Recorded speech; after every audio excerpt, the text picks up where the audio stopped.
on this Molten Chat. This, well, it's not going to be the last one, but it's the last of this series surrounding the Superbooth time that I thought we'd put together. Do let us know if you can hear me, if you can hear us. Give us a wave and give us something to say. Hello. Hi. Let us know you can hear us in the chat, just so that we can confidently move forward into talking about stuff. So let us know in the chat, please. Just give us a wave, give us a poke, say you can see and hear us, and that would be awesome. And we'll just drum our fingers for a little bit. For a moment. Anybody there? Hello. I think we might have scared you all away. No. Are we still in the commercial intro? All sounds good, says Apoliblisco. Thank you very much. And there's an image. Great. Hey. Great. Thank you, everyone. That's great. That too. Excellent. Right. Good. Thank you. Good evening then. Welcome to Molten Chat. I'm here with This Is Not Rocket Science, Priscilla and Stijn. See, I'm gonna make that stupid all the time, aren't I? Oh, I'm sorry. Good enough.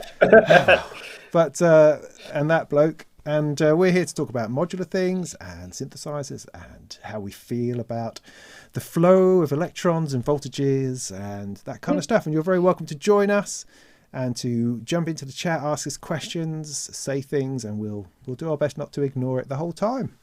And we'll see where we go from there. So welcome, Priscilla and Stijn. Thank you so much for being here. I do appreciate you spending this last chat with me. So how are you doing? Great, actually. Just building up our Corona alcoholism like everybody else. Yeah. Cheers to that, definitely. Oh yeah, all have drinks. Prost. Yep. Yeah, the sun was out today. Even as we stay inside, it just makes everything a bit better. And work like usual. Yeah, working on Fenix. Actually, pulling a bunch of edge cutters out of the basement today. Yeah, and working on some circular things. Finishing off the latest orders for the modules that need to go out. Our Corona special, actually. It has a nice Corona on the back. Ha. Yes, it does. I like the hooters. Yes. Little trumpety virus. Noisy virus. It seemed fitting. It was going to be circular all along, and then this virus came, and it just couldn't resist. Perfect. It's theming it and pushing it out. Yes. So what sort of what is your home environment? Do you have a garden? Do you have space? Are you locked in the basement? How is your situation? All these things. I've looked in the basement. We do have a garden. We do have a shed even for all the heavy machinery and the lathe, actually. Metalworking. Metal workshop and metal wood and everything else. But yeah, business as usual, because I'm most of the time I'm stuck in the basement, which is a gigantic lab full of electronics and audio gear and derelict science equipment. But I think we've struck gold in terms of Corona place to be. What do you mean? Here? Yeah, we don't need to go anywhere. Everything is in the house. Yeah, especially for what you're working on. You don't have to go anywhere. Yeah, and I don't even have to go anywhere anymore. I can finally get some work done. Yeah. No, there is that. Yeah, I mean, I've not had any. Like a lot of people are going, they have nothing to do, and they can learn new things or try new things or have some time to play with their hobbies. But no, that's not really been my experience at all. It's all been more work, more people around the place, and a lot more distraction, I think, than previous. Yeah, so we know a few people who are mostly gig musicians. They have unfortunately not much to do at the moment, and other sort of cluster of my friends are in education, and they're really busy because that all suddenly needed to become online. So they're really, really busy, and your life is sort of as usual. I normally have a place I go to a couple times a week to work that I'm not doing right now. So also doing more. I did the windows. That's like the sign that I've spent too much time sitting inside here. Yeah. So watching outside and then noticing the fact that you can't see outside Shit, I need to go as well as you want to. You're very hands-on though with your builds and with your work. At least I understand it, because I've seen pictures of your kitchen table with people around it putting stuff together. Is that the case for all your modules, or do you get stuff made off-site as well? Well, we get all our circuit boards are assembled all over the globe. We've tried various assembly houses that can solder boards together, but final assembly we pretty much always do at this kitchen table, because I'd really want to have sort of had every module in my hands and privately inspected it to be up to scratch before it goes into the box. So we're the quality control, but that also means that we have to be the packaging and that part. Which is good. There's a high level of experience. You're building a musical instrument. You're not building a kitchen appliance, and it has to be, the feeling has to be right. You unpack it. It has to be your new favorite toy for a while, and if anything would be wrong with it, it's heartbreaking. Mm-hmm. I really like that approach. That's really interesting. Yeah. I like that. Unfortunately, I mean, I've had an edge cutter from you, and it turned up the box was completely squashed. Yeah, it crumpled. Luckily, the module was so good. Yeah, the module was fine, but you do what you can to mitigate these things. Ultimately, we've heard horror stories from various customers where it seemed to be like a circular saw blade gone through the edge. It's just, how did you do this? Yeah. And the Fenix II, when Bert was still sending those out, one of them arrived at a customer's house completely disassembled. Yeah. Just they took it apart at customs. They thought it was a bomb or something, and just completely took it apart. And just threw everything back in, taped it up, and sent it on. And so you get this jig puzzle. There's really nothing you can do at that point. No. It's just send it back, send a new one. Yeah. So I hope we can find some "This is not a bomb" stickers that we are allowed to put on there. Yeah. No, that definitely work. Yeah, for sure. But so that's all the final assembly always happens here, and we have a gigantic burn-in rack so that everything has to sort of sit there for a few days before we declare it safe to ship. Yeah, great. I mean, packaging has become a bit of an art form, I think, in modular generally. Every time I get something new, there's some things go tissue paper route, beautifully packed full of stuff. Other times you get bits of missing matter of packing materials that you're not quite sure whether that's going to ever downgrade, and other things wrapped in newspaper. Yeah. It's completely, but I think a lot of that is because you are doing it by hand. A lot of these people are doing it by hand, and they're either packing it with really what they have to hand, or getting creative with it. We have like a stack of cardboard boxes and packing material that we've got our things in that's just sitting downstairs waiting for us to ship stuff out in again.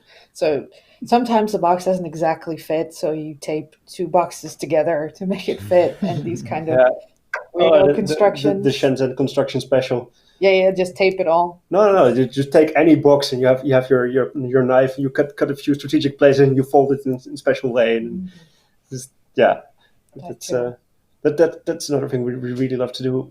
Maybe you've already seen it, but we love going to China to figure out how manufacturing is done. Right.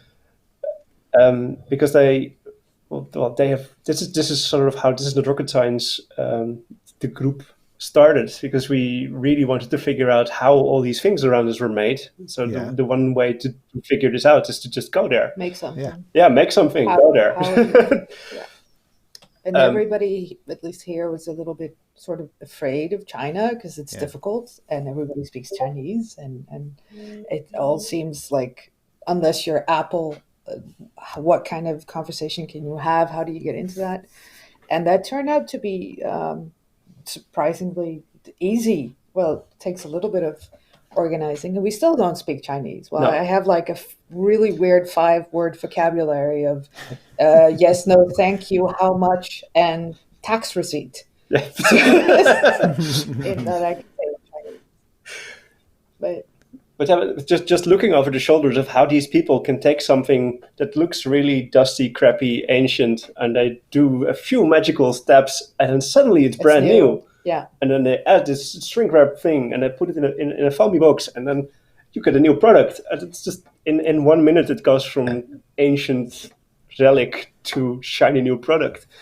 So that's we love just watching over their shoulders to see how it's done, and we usually bring stroopwafels and cookies to express gratitude in the language everybody understands. Yes. Yeah. So do you foresee a situation where you'd be doing the fabrication yourself? Is there the possibility of small enough factory making of creation PCBs? Etching PCBs is definitely not something I would like to be doing here. No, you've tried it once. Yeah, you need a big factory with solid process control that you always get the same thing right every time, and just getting the repeatability needs a big facility. It's also very hard to compete in price with that because they're really dirt cheap, and even just the storage cost for all the chemicals here would already no. The soldering, some of the big chunky parts and specialized components that we pre-ordered, we do solder ourselves here. But all the S&D stuff we currently get from China. We've gotten some from Latvia, and we're now discussing with a factory in the Netherlands, because in the end it's just robots picking up a part and putting it on a PCB. And so there's no advantage in labor cost in China anymore. It's just the same robot. We went to the factories there, and then there's these German machines in the Chinese factory with all these post-it notes stuck to the sides with Chinese characters to explain what the buttons are. So why would we send it to China to get a German machine to assemble it if we could just keep the machine in Germany or in the Netherlands? Yeah. I mean, it's amazing. I mean, I hear from boutique makers all the time that they are able to do short runs of stuff. They send the schematics over to China and it comes back in a few weeks' time. It's extraordinary that's doable. I mean, obviously it's enabled this whole industry to work, I suppose, at least in at a better value. When I think when we first went there 6 years ago, 2014. We trying to find people that would talk to us for the amount of parts and PCBs that we wanted to make just 100 was really hard. Now it's much easier, but of course it's also a bit biased because now we know where to go. But it seems also to me just more available, that more factories and therefore more people on the markets are doing it. Yeah. It's also, interestingly enough, the first time I got into contact with anything Eurorec was in Shenzhen. On the Maker Faire, because Tom was there for Tom Whitwell from Music Thing Modular. Music Thing, because for some weird reason, China had sponsored a British delegation to go to the Maker Faire, so he was there with some Raspberry Pi guys, and just randomly selected people that solder stuff onto boards, and we tried some circuit boards, and that was my first Eurorec board ever. That was So while we were still discovering how to make things in general, the thing we were trying to get made was a synthesizer box, but not Eurorec yet. So how did it come about then? What were you working on, and why were you working on it? Where did you come? What did you come from? What do you think you're doing? Those sorts of questions. Oh yeah, long time ago when I was very very small. Yeah, where to start this one? But I love this. We figured out the first thing you ever programmed to make music was your father. Yes, you programmed your father. How do you do that? Yeah. He was flutist and pianist, and he was playing stuff from sheet music. And I was fascinated by the music, but I was more fascinated by the fact that he was staring at these dots, and then somehow this translated into him doing things. So I got a sheet of empty paper and drew some lines on it and started putting dots on the lines and just putting it in front of my father. And what does this sound like? And his father played along. And if he would do different dots, he would play something else. Iteratively refining it until it started to sound like something. So that was my first sequencing experience. Oh, that's brilliant though, isn't it? That's brilliant. At about age 4. And I've wanted to make music since as long as I know, but it came to a head when I was about 10 years old. Then I went to the studio store. In Amsterdam, there's lots of sound stores around, so I could just walk there and go inside with all my savings, which is 100 guilders, equivalent to about €50 now.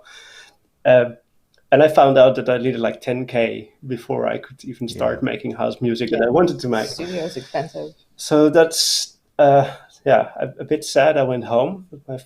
Just at the same time, my father got the first personal computer, some sort of IBM PC thing. And after doing the classical back of the envelope calculation, I figured out that this machine should be capable of making music. It's just that I had no software. I had no clue that software might exist even. I'd never heard of it. So I learned how to program. What sort of time are we talking about? What sort of year are we in? I was 10, so that's... 1992, 1991. 1991, 2, 3. Yeah. So that's, before any of the real DAWs existed. Trackers were there, but not really on PC yet. So that was sort of the tipping point where that started to become possible. And then, because nobody said it was told me it was impossible or difficult, I just learned the thing and made it go beep. And once you can make it go beep once, you can make it go beep again and do more complicated things. Yeah, and repeated beep, so you have techno, so that's okay. Was this just with the PC speaker, or was this Sound Blaster realms? It started with PC speaker. Yeah. And that grew it through Covox, which is sort of the printer port with some resistor soldered onto it, and then into Sound Blasters. And then oh, brilliant. Yeah. Yeah, I mean, I remember at college we wrote a piece of software to turn the PC speaker into a guitar tuner. Well, as in it made the tones. You know, that's as close as that got. But I guess that's a similar idea. Yeah. And I've also always been fascinated by this audio and video relation. So I was also trying to make all these visualizers. Maybe you remember the Winamp visualizer stuff. Oh yeah. So using the audio input and analyzing the audio input to do something interesting. So spent a lot of time doing a lot of mathematics that was way over my head back then. But, well, just get it to work somehow and make it show stuff on screen. So on the one hand, I was trying to create sounds to do something interesting, but I was also very busy with analyzing any other sounds to see what I could take out of it again. And then that turned out to be very handy later on when this thing turned more serious. So I think the next big step in this was that by the time I was 18, I was releasing plugins for Just Collab Buzz, some tracker software. That's also when I finally got into contact with other crazy people that were doing roughly the same thing in different areas of the world. But through that, I met some teachers at the local media school, and they commissioned me to make a educational modular synthesizer software suite. Wow! So that became Block Modular, and it was meant to run on 486 upwards. So it was really efficient for its time to just have anything modular running on a PC at that point was sort of unheard of almost. There were like one or two others that were working on it. But they were too technical for the students that we had. So I had to make it like Fisher-Price Lego bricks, really click simple. And drop. Easy stuff. That's still alive. That's I think went live in 2003 or 4 or something that we had that properly released. And then 2009 was another really big release, and it's been my prototyping platform ever since. Every time I make a new module, I still make a modular block inside the software first before I take it out. And there are still some future plans attached to that whole project, but it's coming. Yeah, after Fenix. many more ideas. Because now we go back to the Shenzhen thing, why we were there and making things. I've been a freelance inventor, troubleshooter person for a lot of big corporations in the meantime. Lots of software, lots of hardware, some business processes just all over the map. Which is, it's very lucrative, but it's very depressing because you're always fixing a tiny piece of a big puzzle and then you're done. And then the thing is still broken because all the other bits of the project are still broken. It's just that you got hired to fix this tiny thing. Yes. Also, you always get hired when like the house is on fire. Yes. At some point, you have sort of the feeling of how you can make a project where you can avoid the house going on fire. And I wanted to test that and just do the entire project end to end for once. So all the way from designing the thing to writing the firmware on the thing, product packaging, even the smell of the thing when you open it, just the whole thing. And we were at an interesting point in life where we had some savings that we could do this. We just got married, and then we started this whole family business thing. And the first thing in China, of course, we wanted to discover what it was like to get something made. But if you don't have any discussion objects to discuss, then you're wasting everybody's time. So before going to China, I designed a tiny synthesizer box based on a plugin that I did in also 2002, I think, for Windows Pocket PC. Maybe you've heard of those old Pocket PCs. Uh-huh. Have you heard of Planet Griff? No. It was a complete sequencer suite that runs on Pocket PC with plugins and everything. I mean, you really did manage to find some niche markets. I know. Places to play in. It was this ancient, tiny, almost iPhone before the iPhone thing. You could make complete tracks on it, and a lot of people did. So, but this synthesizer run on this really limited platform. It's about a 200 megahertz processor. It's nearly nothing. And by the time we went to Shenzhen, a chip to run that was about €1 each. Yeah. So I thought, well, I cannot use all my old code. Just do copy paste on inside the new box, add some buttons, and then we have this working thing. Nice. We can talk about. Yeah. So that's I made a tiny thing around it with a little screen and some sort of Etch-a-Sketch type buttons, and you could make basslines on it. And then we went to factories and see, well, can we talk about this thing? What numbers can we expect, and what would this cost, and et cetera, et cetera, et cetera. And we never made that thing. No, we never made that quickly thing. Turned into Tuesday. No, I think. No, that didn't turn into Tuesday. That's Goldfish. That Goldfish, but then the product, I mean. The product eventually turned into Tuesday, yeah. Because that was... that there's this whole educational curve to all the things that we're doing, because there is a big master plan, and of course... There's a plan. There's a plan. There's definitely a plan. Nice. And then there's reality. Because there's things we really, really want to make. There's things we think we should make because nobody else is making them, and we really think they should exist.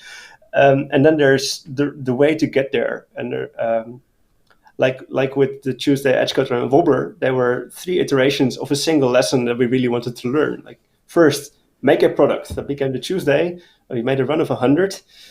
We made many mistakes, and we fixed them all in the process.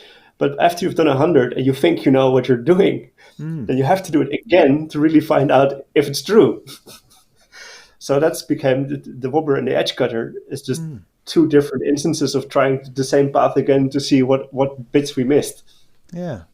Just to interject at this point, because what strikes me about that is that the quality of your modules doesn't say to me, oh, we're having a go and we're trying again, because you're talking about things like the Tuesday being the first thing that you did.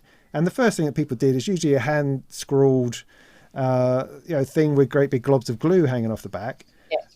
And I have to say that your products don't give that impression at all. They give the impression that you know exactly what you're doing, and that it's a very finished, polished thing. We have that scratchy, blobby knobs and lots of glue, in the basement as well. It's just that is not what we then ended up with coming out with. So there's a lot, of course, that you don't see that's in our prototyping that have all the lessons we learned. And also, it's the first thing we did as an end-to-end thing. It's not the first time I ever did any of the pieces. Hardware. Right, this time they're all mine. Yes. You've made electronics before. You've made altered electronics for other companies. Yeah. It's just lots of software, just graphic design things. So this is the first time that the entire chain was ours. Yeah.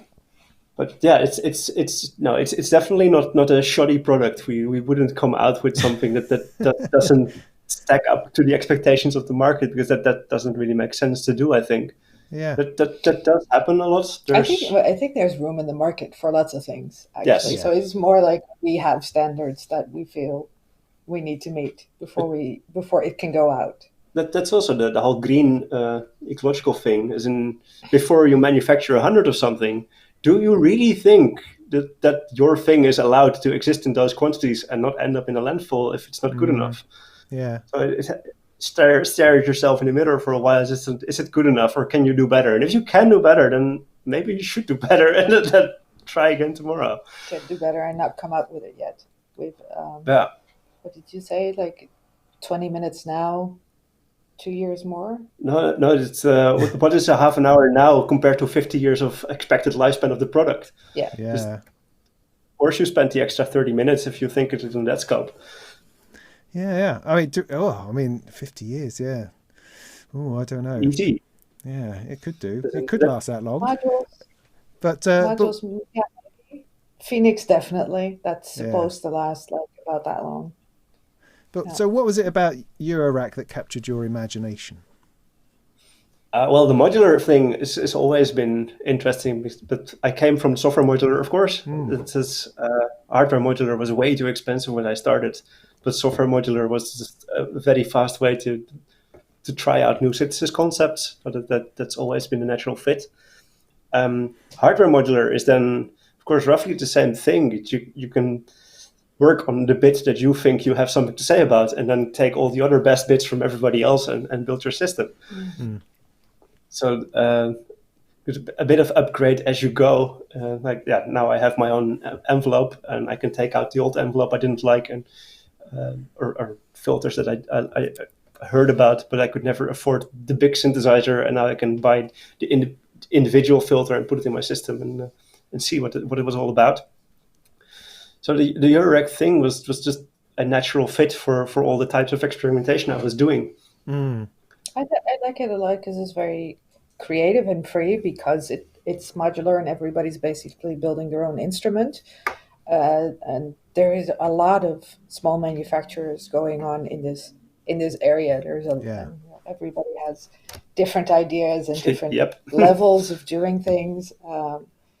But there's space for everything in it. And I really like that, because it's very niche. Like almost everybody that has this is an expert on what it's doing, to some degree, of course, some more than others, but they're not really novel users. Even the novel users already have a lot of knowledge about what they expect things to do, what they want from it, and what synthesis is in general. So it's an easy market to move in, I find. Definitely not unimportant. If we look at what a Eurorack product is, it's just a circuit board and a front panel. Yeah. But there's, in terms of our master plan again, this is a very simple product to start with, because there's no enclosure, there's no power supply, that's already been taken care of. Yeah. So it's the easiest thing to start developing products. Yeah, I mean, it's interesting what you say about the user base having knowledge or acquired knowledge, or that being an advantage, I think, in what we do.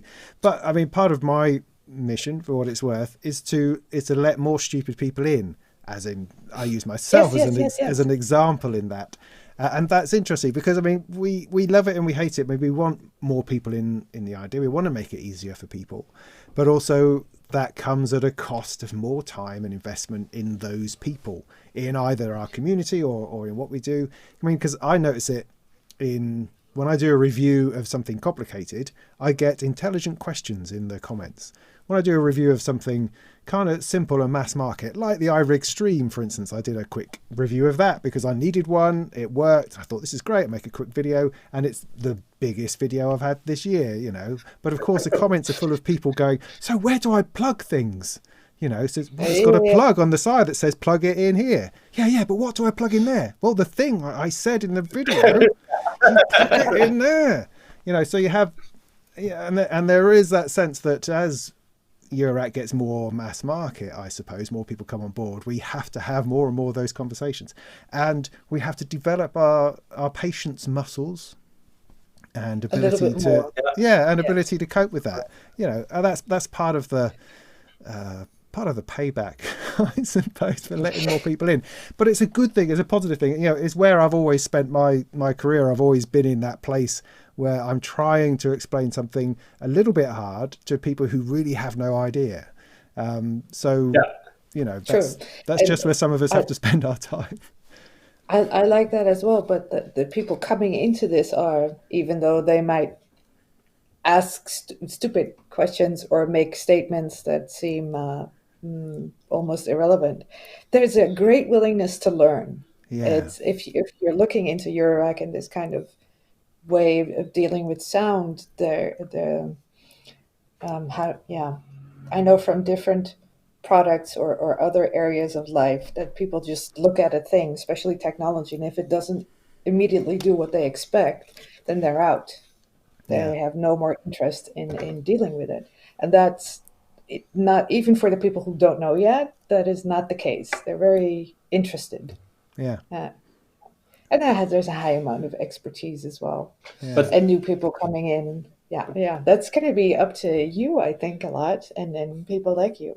but it can be enormously rewarding. I mean, I do it because it's a really nice feeling helping people along the way, getting people over that next step, seeing them go, oh yeah, I get it, and now I can do this, and now I can move on, and I can be creative, or I can, I don't know, just spend more money or something, whatever it is that makes them happy. I love that, being part of that process, helping them along that way. That's what we're here for. I think it feels nice. We have both done teaching in various forms, and there's I think I can say that for you too, that it's very little so rewarding of seeing something click in somebody else's head, or they suddenly seeing go, the penny drop. That was actually part of this whole educational modular synthesizer thing, that I was designing this software package, and at some point I was making it work, and it was difficult enough. But then the teacher that commissioned me got really angry because I made things work different than what he was describing in his curriculum. And we were having this discussion. Well, if you open the hood, then this is how it's supposed to work, because I built it and it works this way. You can say it works different, but it doesn't. And then this escalated into a big fight, with him ending up saying to me, "Well, if you think you know best, then why don't you teach?" And I said, "Yes." Next week, I was in front of 100 students trying to explain these things, with the teacher trying to coach me and to teach all these students about all this modular stuff. Yeah, it was one of the better experiences in my life. I got that training eventually. Yeah. Well, I've only got to look at my son's sort of physics homework to know that there's a very different world, because all that physics is working for real in modular when they talk about sound and vibrations and stuff, and trying to and he's seeing it on a page in some kind of formula, or in some kind of the language being used is very basic but doesn't somehow relate to anything real. And I just sort of try to sit him down and say, no, look, an oscillator, it moves, and this speaker, it's moving, and it's moving like this, and that's pumping those waves, and you kind of wish schools were a little bit more imaginative. I don't mean anything to say, oh, teachers are terrible. No, not at all. His teachers are great. It's just they only have a certain amount of time and a certain amount of imagination to give to it. I keep trying to work out ways I can get in there with my modular at some point. Well, getting to see Feynman at the very least. All the Feynman videos, they're on YouTube now, and some of them are still owned by Microsoft, and Microsoft hosts them. This is part of the reason why I dropped out of physics. I never finished my studies, but I finished the first year, and then it was the moment where I could go online and watch the Feynman lectures instead. Then it's sort of, well, I can go watch those guys in my university, or I can watch Feynman, and I think Feynman can explain better. And he really has this whole sense of that the world is moving and everything is doing. He's always going on about wiggling atoms and jiggly atoms, and how electrons live their life. He makes it very plastic and direct and visceral almost, instead of being all these stuffy formulas, because the formulas is not the physics is the physics, and the formulas try to describe it. So it's just, but he sort of gets that across. Yeah, I mean, but there's lots. I mean, I've learned tons of things in just playing with modular and talking to people about it, of course, because that tends to highlight the things that you don't really understand, because a lot of it you can play with without having to comprehend it. You can just, I know this is an LFO, I can patch into there and it wobbles. I can do that because I've seen it happen. But there's little things like understanding. For me, I mean, I don't have any idea why I'd never made the connection, but a voltage. I think I sort of realised this when I was trying to do DC coupled control from a door into the modular, and I worked out that the signal coming out of my audio interface, well, it's just sound, isn't it? But it's not sound because it's voltage. But if I speed up, it becomes sound. So sound and voltage are the same thing, I'm telling myself, and I'm going,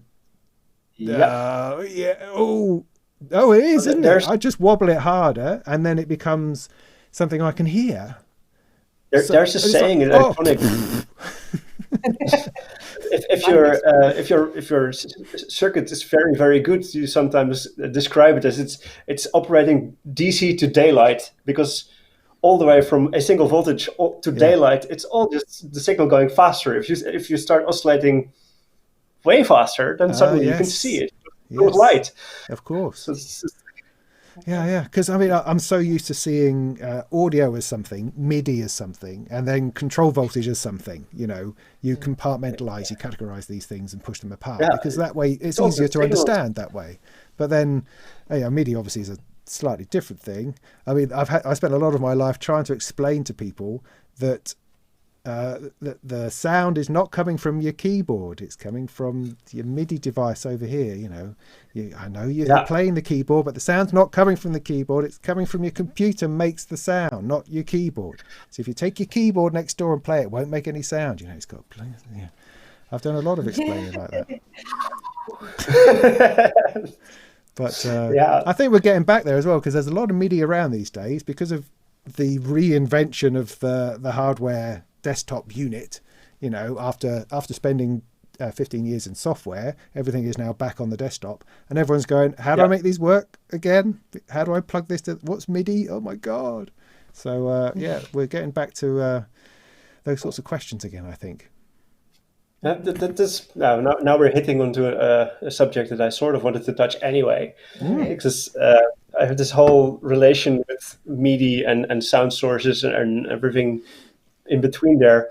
At some point, you did your review of the Edge Cutter. Yes, and it's still one of our favorite reviews, because we can see you starting to understand the thing while it goes along. It's amazing. That was true. It's the best thing we can show people is that somebody is figuring it out by using it. That's perfect. But it also highlights a weird thing in the usage of envelopes in general. As in, if you are performing an instrument, you are usually the envelope. As in, you blow the flute, so your air is the envelope. Or if in the guitar, the pitch envelope, you bend the guitar, you squeeze it, so that's you. With the modular, you get to press one button. That's not a whole lot. So you convey literally a single bit of information to your envelope, which is then playing. So if we are sort of bound to have this conductor versus artist relationship with our system, like the system is the person controlling the envelope. You are just the conductor saying, well, I think you should be playing the note because I have this score over here. Somebody 500 years ago wrote the notes and I'm just trying to make you play them. Then maybe the envelope should also be more like a person playing it, which is why we took it out of production. Because I want to have more of a personality in here, that you can have a personality knob and say, well, this is a rookie player or this is the virtuoso player. And it has a personality, it has a skill level, and then it will perform the intended envelope for you with whatever skill it can bring to the table. Interesting. Attitude, sort of. So we're still workshopping this whole idea and see how far we take it and what the natural parameter space for that would be. But you're not really playing your modular; you're asking it to play for you. Yes. So, I mean that's true. I mean, you are You are setting the rules or the instruction set for a machine to then carry out your task, which you then fiddle with and tweak a little bit. Yeah, I mean that is the nature of it to a large degree, I think. And not to say that that's wrong in any way. That's kind of what we've that's in some ways that's what we're in it for. We're into setting conditions and then letting that evolve. That's a different use. I think it uses a different part of your brain than actually playing an instrument. But if I was in a band and Bob the guitar player is very good at certain kinds of riffs, then I ask him to play that cool riff, and he'll add everything he knows about playing riffs into it. Yes. And there's no way I can ask my envelope to play me that cool riff and then supplement my lack of knowledge about riffs. Yeah. I mean, I guess there's a degree of that in things like pressure points or in those controllers for buckler things, or the no control sequence that just came out from Make Noise has got some more touch plate action on it, which can be tied to dynamics. I think particularly the weird dynamics section in the No Coast, which I could never get to grips with. But so I guess there are elements of that. Is that the kind of lines you've been thinking along? Well, it covers it a bit, but I was going to try and not the touch thing. Well, not the touch plate directly, but more really going into why people like live instruments and taking more of why people like live instruments back into electronic, and see if we can maybe even simulate an entire person playing something, and then just make psychological models instead of physical models of how this is going to be performed. Oh, wow, that's an interesting idea. I mean, I think there's a desire for it, certainly, because as someone who writes about the news, there's a constant flow of people reinventing MIDI control, desperately trying to. They're going to make it's going to be a ring, it's going to be a glove, it's going to be something that sparks up here or attaches to your head that you move around. We're constantly searching for yet another way of somehow interacting with the machines. Yes. Yeah.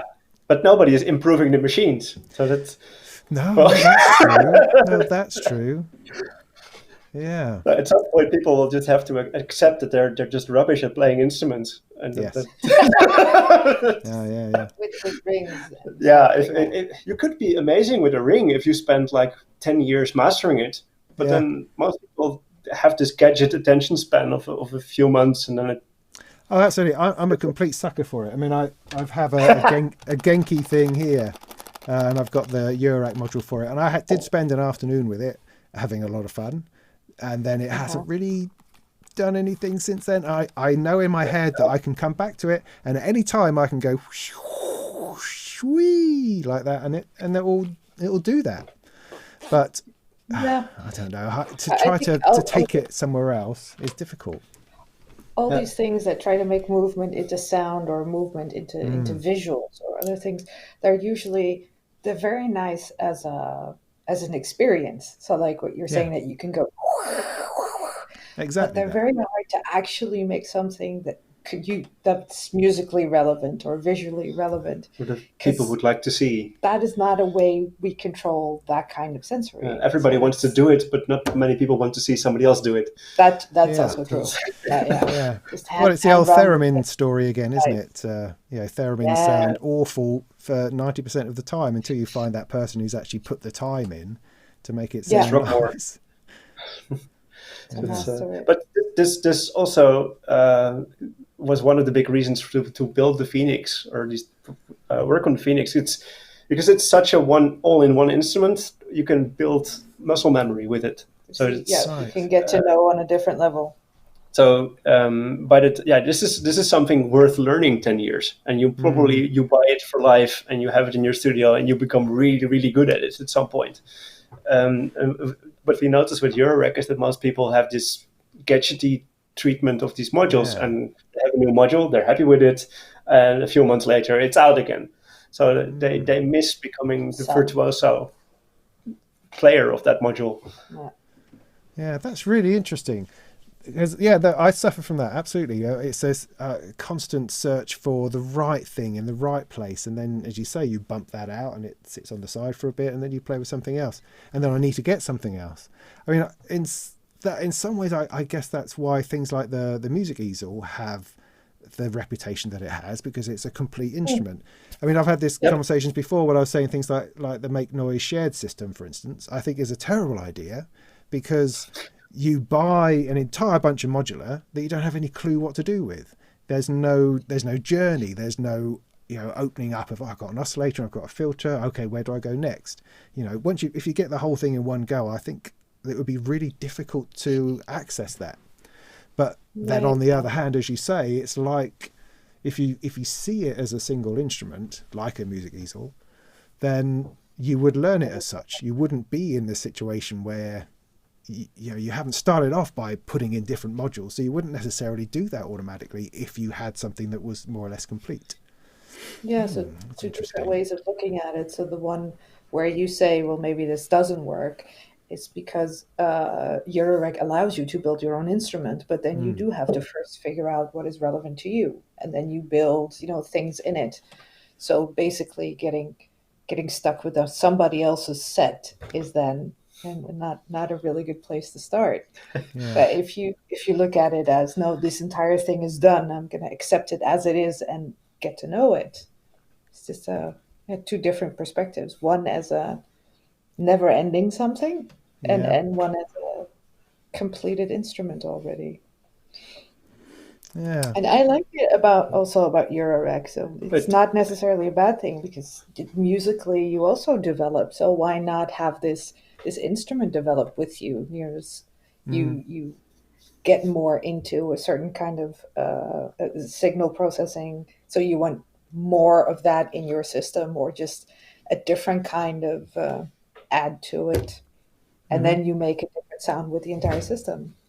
But then there's a hobby side to it as well, I think, which for many of us who perhaps won't be performing anytime soon or releasing any records, it's like buying another pack of figures to paint for your Warhammer, or another guitar, or another painting that people put on the wall. It's a new thing that I get to play with and experiment with and even enjoy. If you really share it with anyone, you're still, because it's interactive, that is learning. That is the essence of learning, and therefore you are always evolving. It's you are changing with it, and in Eurorec you can change the thing with you. That's I quite like it about it. Yeah, definitely. Especially for all the esoteric stuff that you don't really know what the hell is going on yet. Yeah. And you can have like you have you can buy the wrong thing, you put it in your system, and then it turns out just not doing what I thought it would do at all, and you can just take it out, move it on. This is not working out how I thought it would. Yeah. But those are also things you can come back to as well. I mean, I had that experience, I think, with the Varigate 4 Plus, which is a relatively simple, popular module. At least the 8 is a popular version, but it drove me nuts for a good long time.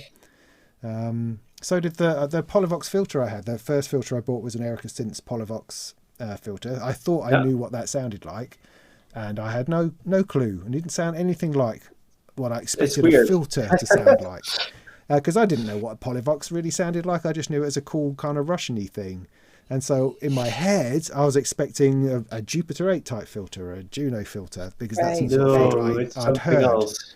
And it was, and I'm going, it's not quite it. And I'm sort of trying to hold myself together, going, this is not good. I don't know whether I like it. How can I not like it? That doesn't seem right. There's so many. Have you ever spoken to Justin from Metro Modular? No, I haven't. No. Is that Australian? Australian guy, lovely guy. Oh, yeah. Definitely look him up at some point. He's been making a series of filters from before all the Moog filters took over. So all these voltage controlled filters that didn't quite make the cut because they never really got big. But they are historic designs, so he has all these 50s era filter topologies that sound interesting, but it's just not what became the big, what everybody expects from a filter sound. Yeah. Mm-hmm. And then there's also things like filters that don't have capacitors because they were not available at any precision. So you have to design something that doesn't use them. So it's just the same with the Polyvox, I think. There's also capacitorless or something. There was something strange about it. But it's just because in Russia there are certain components were not available, so they had to design around it. There duct tape in there. No. But that's also one of the things of modular synthesizer that I really like. I have the whole best of collection of any type of filter topology on the planet in my rack. Right. But just to compare and select and figure out what properties I really like in something.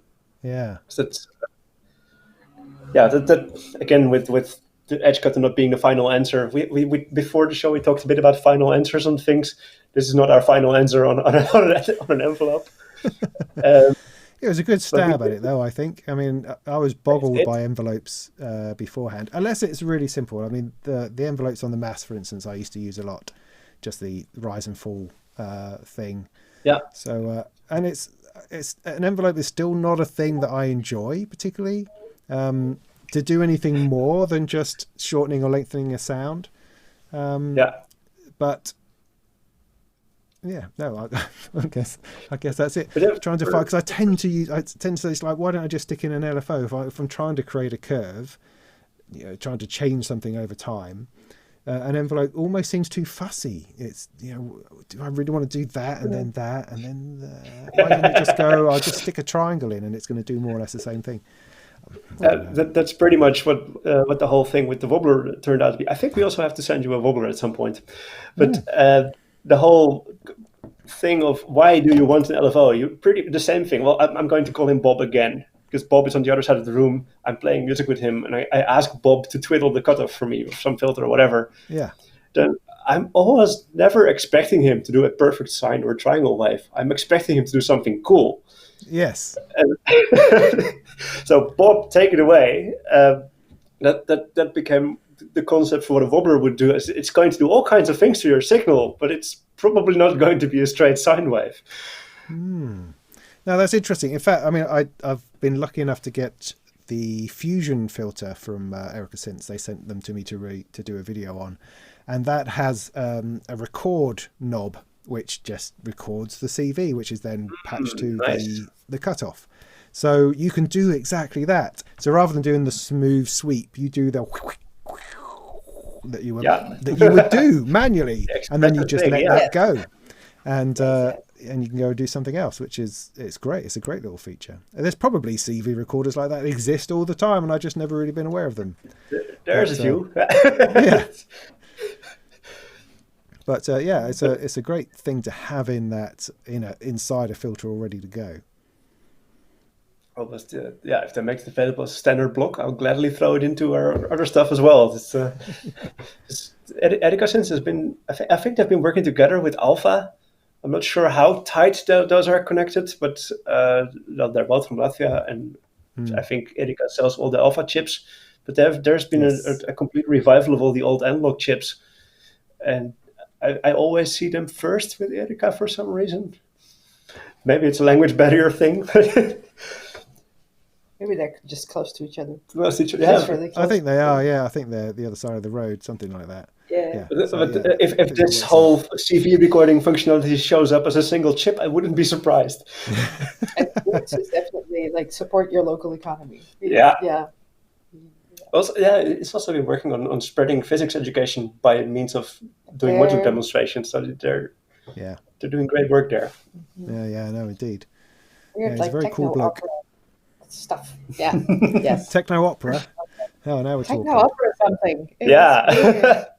So modular supported techno opera happening. Yeah. Yeah. Nice. I remember seeing him standing in a room with stroboscopes flying around with all these patches stuck to his body, controlling his modular rig, doing really heavy industrial stuff. This is why he makes those synthesizers. I get you now.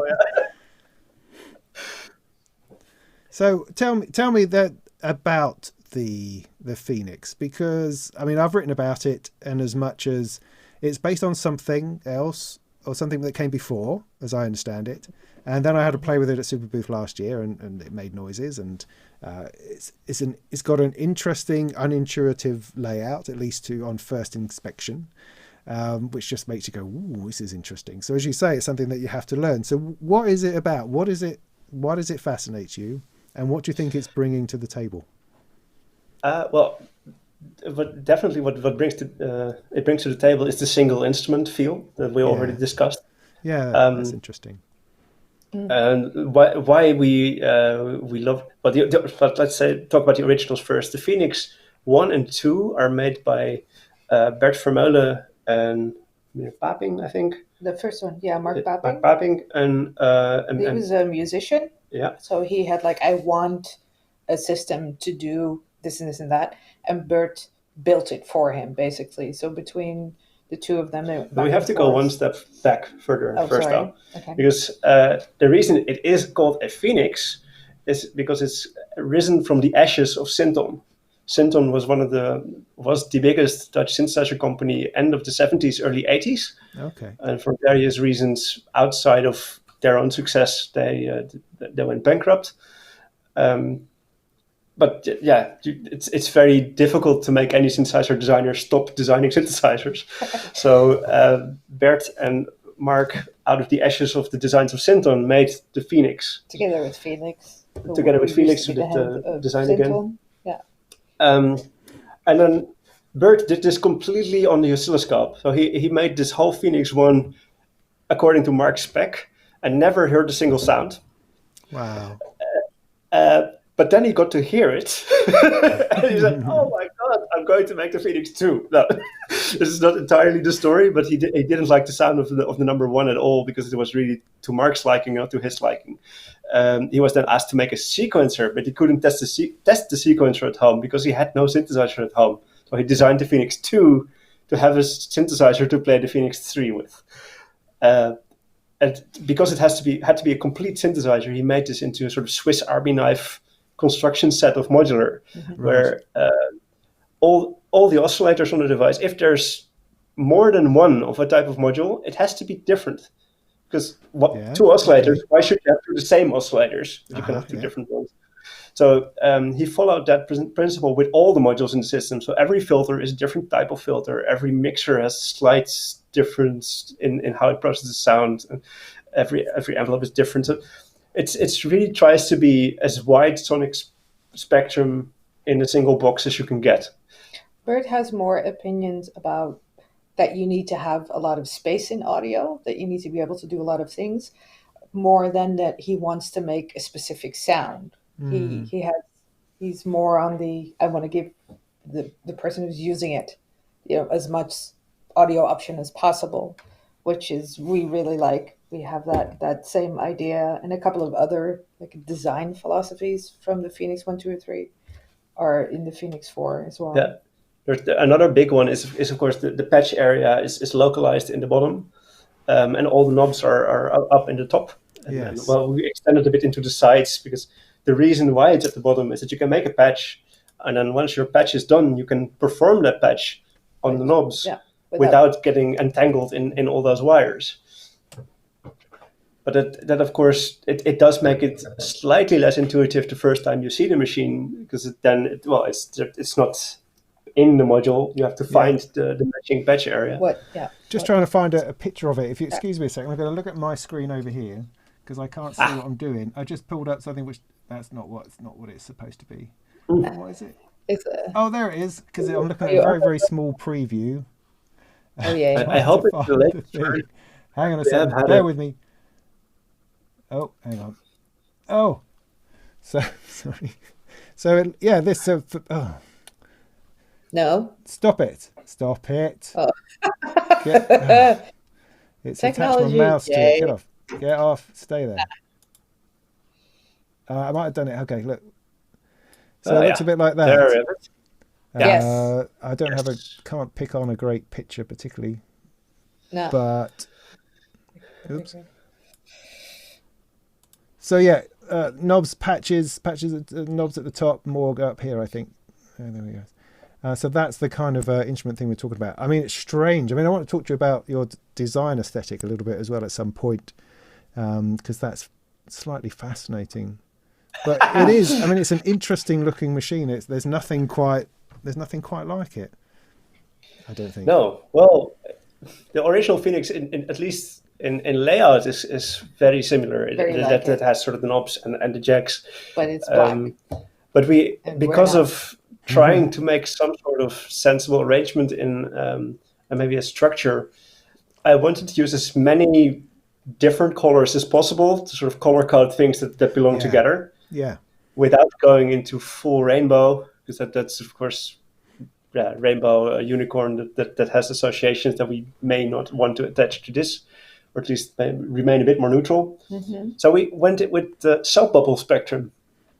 Any soap bubble has this nice transition through all the colors, and that became the whole color band that we selected all the different colors for the machine on. And all the modules are color coded based on their groups, and then you can find the matching jacks in the same color codes. But that's at least all the colors explained. So we just tried to find. But I love the fact that you do that. I love the fact that you have there's a system in place as opposed to going, oh, that's a nice color. You actually have there's a plan. This is a window into your minds, I think, in how that you have this much planning going on in even decisions like that. It's just brilliant. It gets much worse. Part of how we approach all of our manufacturing is actually doing it procedural as much as we can. So I design a few base rules, and then the whole design is auto-generated based on those rules for me. So I can never make a mistake anymore. The graphics. Graphics, but also part of the electronics, and part of the casing, and part of almost all the files we send to factories have been created by scripts to match everything else in the current set. Wow. So by the time we think of something like this, like we want to have this consistent color scheme, then it's automatically done through the entire system. So perhaps coming back to, you were talking about physics and formulas before, this is what you express a system and an instancing of that by expressing sort of the formula that it's built on. Yeah. But you don't first come up with the formula. You come up, I think, with an abstraction and then an instance, and then how do we describe this? What is the pattern here? And then deduce that back into a formulaic expression. And that's actually a nice one, because the big difference between prototype 1 that we showed last year in Superbooth and the prototype 2 that we have, well, we would have shown it this year in Superbooth, and prototype 3. Prototype 1 still had a lot of handwork in it. So I replaced everything that was still handwork by script work. So now it's actually consistent. And last year it wasn't completely. Oh, interesting. Minute details, but still. Yeah. But that's what's important to you. You see, that's a reflection of you and your need to have those things right, and that's really interesting. I mean, I bodged my way through most things, which is not through intention. It's just how I am, It's just interesting. It gets hard to avoid. Sorry? It's such a big. It gets hard to avoid because it's such a big system. If you want to be consistent in your language, like this is an audio jack and this is a CV jack, then I can either go into something like Illustrator or Affinity Designer and manually find all of them and add the right icon. So to just not make mistakes, it's much faster to start writing a script because I know I want to do this to every jack. So then it should just be there. Mm-hmm. So that's and also the whole educational angle of this. If you want people to learn a lesson about your system, then you should be consistent about the lesson they can learn about your system. So that's It's forcing me to be consistent, and it applies whatever I think the rules should be in a way that confronts me with how wrong it may be. If there's something lacking in your logic, then the instance is so it will scream at me, "I'm wrong," and then I'll adjust the rules. So you have this upper section of knobs and lower section of patching. How do you think that affects the way that you approach the instrument? Well, there's more logic to it. because the whole structure of the device is it has a flow to it from generators and inputs all the way to outputs, goes in a diagonal line, and then anyway you do something special to it, you deviate from this diagonal. So by looking at a patch, just seeing the shape of the rough line, what's going on, you can already guess what the sound is going to be doing without actually having heard it. And within each module, there's the same structure again, that the inputs are top left and the outputs is bottom right. So the flow is really consistent across all the blocks. So there's, at first you think, oh my God, there's thousands of jacks. But then after an hour of having played with it, it's sort of, I can see what you're doing. Yeah. And they're all little groups. And if you use it a little bit, they quite easily end being a giant grid, because they're really not. They all belong to something, and there is logic behind it. And I think you can get that quite quickly playing with it.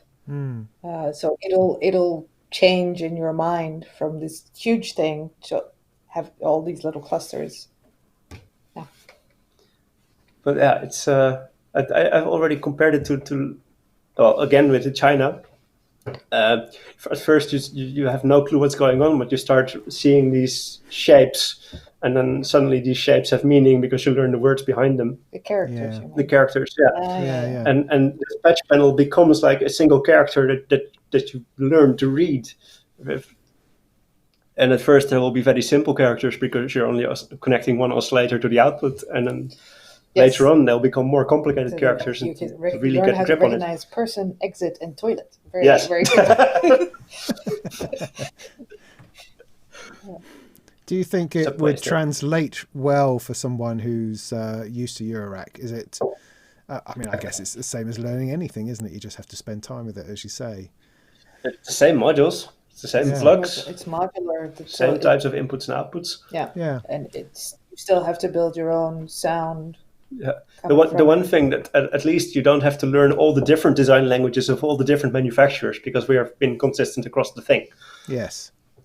Yeah. So you have all these variations in filters and bits and pieces, but that's, as you say, you have a consistent front end to it.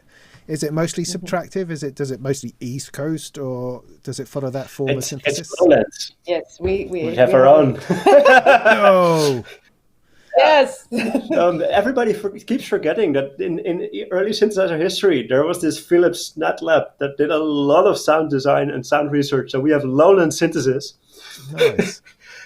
And we have our own tagline for it, which is... I forgot it. Pragmatic. What was it again?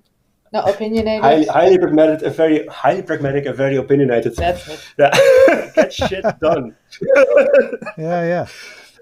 But it's we have subtractive, we have filters, we have physical modeling in waveguides and stuff. We have additive things. We have we even have wavetables now. I'm working on complete sample loading system that you can upload your own sound fonts to it and just use the digital oscillator to play that. Even sliced Amen breaks if you want. It's just so again, maximum variability for it. Of course, we have made choices. We've built the thing for you, but we haven't made the choices based on a specific sound, just like the other Fenixes. We've made the choices. The highly pragmatic. If you need to make a sound, then we just have building blocks for it. Yes. And if you want to start with the sine wave and wavefold and shape and whatever it into something else, you can. And if you want to do it completely, I think the West Coast was the oscillator filter output done.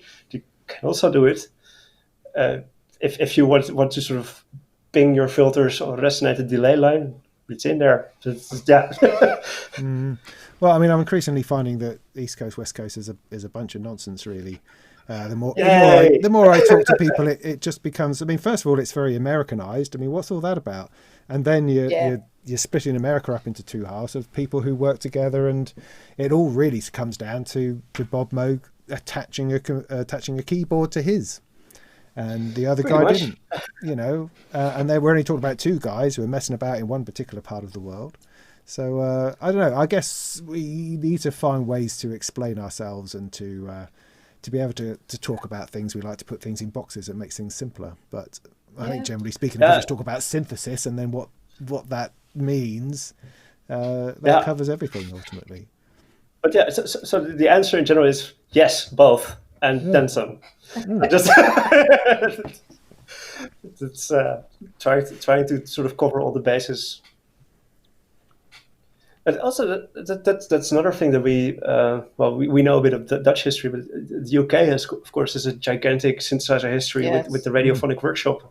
Yeah, which is also, there's a lot came out of there, but it doesn't really have a name in the East-West Coast division. No, it doesn't. I mean, we have the whole synthy thing as well, and EMS and Putney and those sorts of areas. And it's, the UK has a very healthy synth industry now. There's a lot of stuff going on. Very creative, very shed-like culture. Yeah, yeah, it is. And there's a British word that we love in this house, boffin. It's a bit old, I think. Big respect for the boffin. Yes. Yeah. But what America is better in is naming and claiming, which is why we use East Coast and West Coast expressions and stuff like that. Yes. I think maybe there's a lot more coming from the UK than from America, especially in smaller modules and not huge brands and huge companies. Yeah. I mean, one of the feelings I've had over this Superbooth period is how European it is. There has been a little bit of Americanness, but not a whole lot, to be fair. And most of it has been most of it has been very European. The UK, Spain. I've spoken to people in Spain and Latvia, of course, and yourself. There's also been things from Australia and Tokyo, Taiwan, places like that. Far more than America. Seems like everywhere else. But starting a small business is a lot easier here than in America.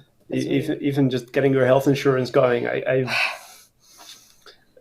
don't really want to think of being a small manufacturer and then having to pay my health insurance over there. Doing this what is we, nice I and don't safe. know if we could have done what we do now if we lived in America. I have no idea. Yeah, and over here, of course, it's supported by the state in many ways, being a small business, doing all kinds of stuff. Yeah. Also, if something happens, the ambulance is not going to first question me if my employer paid my health insurance. They're just going to take me to the hospital. Yeah, and the worst case that can happen is that we fail and then we get into unemployment benefit. Yes. Yeah. And then we maybe try again. Yeah, I think it does give us a buffer. It gives us something to lean on. There's a reduced risk. I mean, risk of course is always there. You could lose your house for some reason or other, but you're right that we do have a certain amount of buffer to hold us in place if things do go bad. And also, I mean, I don't know about you, but we get by on very little, I think, in working in this industry. No one's making pots of money as far as I'm aware. We're all just sort of like ticking over, getting on by, making ends meet. And any engineer that's capable of doing all the things needed to bring out a range of Eurorec could probably earn a lot more making medical hardware or something. Yes. And yet they choose not to. That's of course a big thing here as well. So everybody you see at Superbooth is really there because they really want to be there, and not because they had to get a job and make some money somewhere. This is what they wanted to do. Yeah, totally. So has there been anything in the coverage over the last week or two that's captured your imagination, that struck you at all? Well, one of them, of course, the new Polyant tracker, because that's of course, that's part of our tracker history is, of course, are they getting it right? Would I actually want to own this device? Because I'm still using trackers. If I'm making music, I grab the keyboard and just touch typing my music in there. So that I was really curious if they gotten that experience copied into a device. I don't know it. Usually with Superbooth, I go there and try it, and now I can see videos of other people trying it, and I still don't know if it actually holds up. So that's on my list for next Superbooth. You can go and check it out. I think Jorandog also has musings. I don't know. We haven't seen it yet, but generally what Joran does very interesting things. Yeah, So it's really whatever he high-end, comes out with. well thought out modules. I was really hoping to see Xor, Thomas Margolf from Xor Electronics. He also has the NerdSec, again, the tracker thing. Oh, right, yes. But he was teasing his portable tracker unit, like a Yes. tiny, almost Game Boy device. But, and also the Big Brother that he's maybe showcasing next year. Yeah. So I really wanted to play around with those. Kind of felt that because of the polyend one, they sort of felt, well, we do a tracker, quick, put something out that makes everyone remember that we do one first. Yep. Don't forget about us. No. And then he decided to just stay in development mode and not take part in all this media circus, because this is well, next year go with a big splash. What else have we seen that's really interesting? A lot of stuff. I wanted to see the next iteration of what's it called again? Soulsby. Soulsby is with this at Megatrons. Yeah, Yes. but he's also not ready yet. But Yeah, it's also building a keyboard and a whole new line, and the But keyboard has been getting better. Has been forever. Forever he's been hacking away at that. At least it feels that way. It's a gigantic project. Yeah, I mean, it seems to be a behemoth. Oh, I don't know. He's been going away. I mean, ever since that I've been only in this Eurorack type industry, or this synthesizer side of things, for a few years, and he was always there and always had something really exciting. Go, oh, this is fantastic. Oh, you're going to build a Eurorack version, fantastic. And then there that is, and then you're going to build this, and he keeps just year after year, he's still going to build this thing, and I still can't quite work out exactly what it is. What is it that's inside that thing, and what is it about? Because he talks about it in such a way as if you're supposed to understand it. Sorry? It's 8 times that module inside the keyboard. So that's pretty much it. Yeah, but I haven't quite worked out what that module is yet. You see, that's the problem. Well, it can be a drum looper. It can be a full synthesizer. It can be precisely. See, that's no help. Whatever you want it to be. Oh no! Yeah. See, that's the last thing we need. So we need strictly passion projects. Yeah. This is what it does. We need defined boundaries. Yes. So I'm looking forward to seeing something emerge from his passion for whatever it is that he does. Yeah, well, it's getting more and more solid. I can definitely see the trend in that it's becoming more final over the years. But it's, that's something I was really looking forward to go and check out at Superbooth. Yeah. There's still a whole bunch of experiments going on that I'm technically interested in, but mostly to see if they're bringing new stuff to the table, or if it's just electronics fab, like all the FPGA based synthesizers that are suddenly coming out.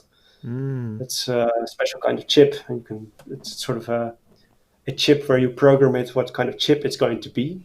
So it's a meta chip, and then it's a Super 6, isn't it? The one we're waiting for on that, the Udo Super 6. That's the. I think it's also one, yeah. Yeah. But there's like 4 or 5 different projects going on. There's also Waldorf Kira, I think, was also FPGA based. So that they're all sort of suddenly emerging, but nobody has really done anything that you couldn't do on a general microprocessor yet.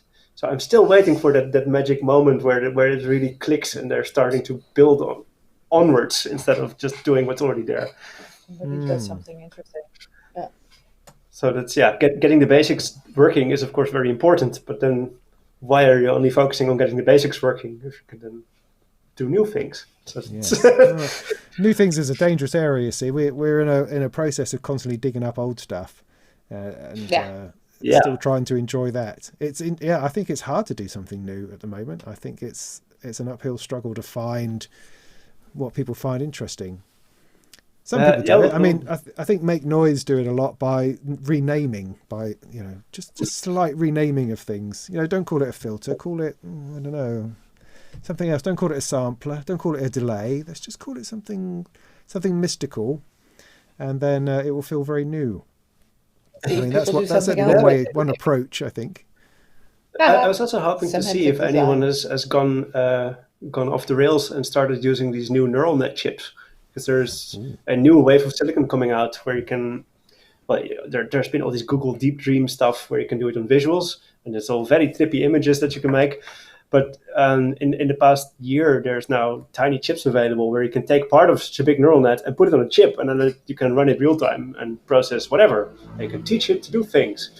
But I haven't really seen anyone do that with audio yet. There was one Google experiment where you could put a Raspberry Pi in there, and it was sort of a sample interpolator, but it's a bit meh, fizzled a bit. But this year, the price has gone down so far to like one of these chips costs like €5, but that's cheap enough to put in a Eurorack module. But it's maybe harder to develop for. Yeah, it's a different process to develop for. It's very easy. It's the same deep reading, same neural net deep learning system that you can use for all the other stuff. So I was really hoping somebody would have deep learned some audio processing where I can train something to be like something else. Yeah. Yes. Train to be like Bob. Yeah. Yeah. Train to be your envelope. Yeah. Yes. Interesting. I never come across artificial intelligence which has managed to be that intelligent, though. That's the difficulty, I suppose. Well, in general, intelligence is hard to find. I mean, artificial, otherwise. Yeah, can we sort of guarantee the existence of normal intelligence before we start thinking artificial is impossible? It's just... Yeah. But yeah, we still have a bunch of new things that we really want to explore at some point. There are still tell us about that. There are so many things that haven't really been done yet or not been productized yet. I know that there's a few companies finally playing around with impulse response reverbs, which is a way to take a recording of a space and then sort of perform that space live again. There's one Eurorack module that I know of from Tasty Chips, but I don't think it's out yet. Is that a problem with memory size? I mean, I heard from someone talked about Strymon saying they haven't done their like Big Sky reverb in Eurorack simply because of the power requirements running the DSP inside. You know, is that a limitation of the format, do you think? No. But how Tasty Chips fixes it is that they've put an entire Raspberry Pi behind the panel and just run it on that. That's a €5 part as well, so they can also just stick that there and run it. But once you have it, there's problems with making it interesting to tweak real time. Like what CV inputs do you give such a thing? So we've been discussing with Laudi, another not rocket science person that's sadly not here right now, how we can actually make those interactive. So you have an impulse response of how a space is, which can be a very complicated thing, and you can generate those on the fly and change the space on the fly in interesting ways that really transform how you place sound in a space, just by having this piece of technology be way more interactive than before. So that just hasn't really been done, as far as I'm aware. You can do interesting things with that, though. I mean, I was playing with, or I was doing a review of Ampire, which is a guitar amp simulator within Persona Studio One, and you can load impulses into that. And I started loading sort of non-impulses as samples of any old crap I could find, and that was very interesting. It never occurred to me to do it before, and then I'm just sort of loading drum loops and bits and pieces as an impulse, and that has a very different feel to it. Another side project. This is sort of unrelated to what we were talking. But one of those Backburner projects I really want to do is a procedural weather sound generator. Do what now? A procedural weather sounds generator. So you press the rain button and it starts to rain. Oh right, yeah. And then you have your thunder button, and then you have your wind noises button, and you have your wind direction, wind speed, and if you're in a grass field or if you're in the middle of the sea type interpolation. Effects and I mean, there are plugins that do that. I've written about plugins that provide those sorts of sound effects and backgrounds, and they can be generative as well, not just samples of stuff. It's things that get generated. If you combine this with the impulse response thing, however, I was looking at the sound of thunder, which is just, well, if you think about thunder, there's just one snap or a slight crackle happen. Everything else you hear in rumble is sort of the reverb of the space around you. And if you take the elevation data from Google Maps, you can just compute your local thunder sound for you if you want, and have this as a web server and just give me my own thunder from here. In every city, you can actually hear all the streets in that thunderclap if you're a really careful observer and do all the math. Mind boggles, but yeah, I get what you're saying. That's so we're playing with a lot of concepts around that, just to see how procedural can you make a thunderclap. Just put your spot on the map and compute what the thunder would sound like if you are there. So that's yes, it's just weird experiments that are still on the list somewhere. Yeah. Well, there's plenty of room for weird, I think, in this business. And then the long-term thing that we are aiming for, as I said, the whole curve has a plan, and we're starting with modules and we're ramping up, and now we're doing the Fenix, and we longer term we're aiming to also do, just like Soulsby, do our version of what we think a keyboard should be. And I hope to sort of complete the circle of putting all my old software modular stuff back into the keyboard to go more into the direction of what a Nord modular was. But Nord modular, for some reason, it went off the stage. Yeah. It never really resurfaced again. But these days, of course, we have much more computational power available to really big modular setups and nice polyphony and everything back in there. And hopefully have a control surface that makes sense. But this is after Fenix. And will this be a traditional keyboard, or are you seeing MPE in there, or MIDI 2.0, that kind of potential for expression? MPE, maybe. I've been looking at custom keyboard mechanics, because all the classical plasticky keyboards you can get from, most of them are Fatar keypads that just give you velocity. And velocity is, well, it's not 1 bit of information, but it's 8 bit of information when you press. I've been also together with Thomas from Xor Electronics, looking at optical and magnetic keys to sort of give you continuous travel information. So you get the complete envelope from each key at any given time. So it's not just poly pressure, it's really full envelope pressure. Okay. But again, this is... We really need to make 4, 5, 6 prototypes before we can say what this is going to end up like. Yeah. I think the first attempt, not at making this, but at making just a keypad, was the keypads that we've made for demoing our own stuff. Well, and the PAN for Synton. Yeah. Syntonova PAN, we're still helping them with their keyboard. But the mechanical aspect is not ours. Yeah, the mechanics for that are made by Felix, and it's XYZ controllable, sort of aftertouch, but also side touch and depth touch. Very touchy. very touchy feeling. Very sensitive, like playing a violin, but on a keyboard. Yeah. But that's his take on the thing, and I have a different take again. So we have some experience in working with these keypads, but it's not a fixed point yet. We need to explore the whole field. Do you have any trouble moving between software, hardware, mechanical? Are they all, just different intrusions into our reality of your thought processes? Good question. It's pretty much part of the same space. I want to perform computation X, therefore I need to have this chip on there, which means I have to have this physical space around it, and I want it to look blue today. But it's just sort of a single thought. It's just... what else can I really say about that? What's always a bit confusing is that the dream is always very definite from day one. And then after you had this amazing dream and you've committed to the dream, then you're about 2 years in and you're still working on that one bit of inspiration from years ago, and you have to hang on to it. And in the meantime, you've had like 20 different new great ideas, but you just don't have the opportunity of commitment yet. Yeah.